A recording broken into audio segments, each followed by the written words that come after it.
दुष्टहरूले त्यहीँ गएर सबै खोसेर फ्याँकिदिन्थे। बोलाउँदा नबोलेकाले किन बोलिनस् भनेर कुटपिट गर्दछ भने कोही यो चोर हो, यसलाई सजाय दिनुपर्छ भन्थे। कोही डोरी लिएर बाँध्न ठिक्क परेका हुन्थे।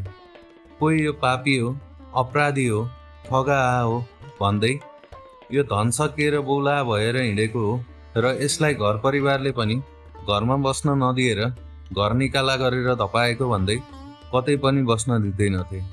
कसैले भने भयभरका सामान सबै खोसेर, लगाइरहेको धोती समेत खोसेर निर्वस्त्र पार्न पनि खोज्थे। यसरी दुःख पाएपछि कदरेले दैवबाट पाएको दुःख, दुष्टबाट पाएको दुःख, रोगबाट पाएको दुःख, जाडो र गर्मीबाट हुने दुःख जति हो त्यो सबै भोग्नु पर्दो रहेछ भन्ने चेतना प्राप्त गरे। मनमा अनेक प्रकारका तर्क वितर्क थालेर आफ्नो दुःखको कारण अरू केही नभएर आफ्नै मन हो रहेछ भन्ने ज्ञान प्राप्त गरे। यसरी आफूले पहिले जे जस्तो काम गरेको छ त्यो सबै अर्को जुनीमा नभएर यसै जुनीमा प्राप्त हुँदो रहेछ।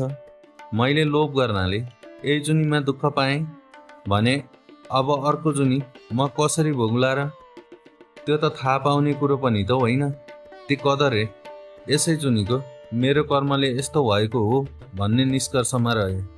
यसरी धन सकिएर दुःख पाएका ती कदर्य ब्राह्मण वैरागी भएर सन्यासी रूप धारण गरी पृथ्वीमा घुम्दै दुष्टहरूले तिरस्कार गरेर पनि आफ्नो धर्मबाट विचलित नभई धर्म र कर्मको गाथा गाउँदै यस लोकमा घुम्दै अन्तमा भगवानको धाम प्राप्त गरे।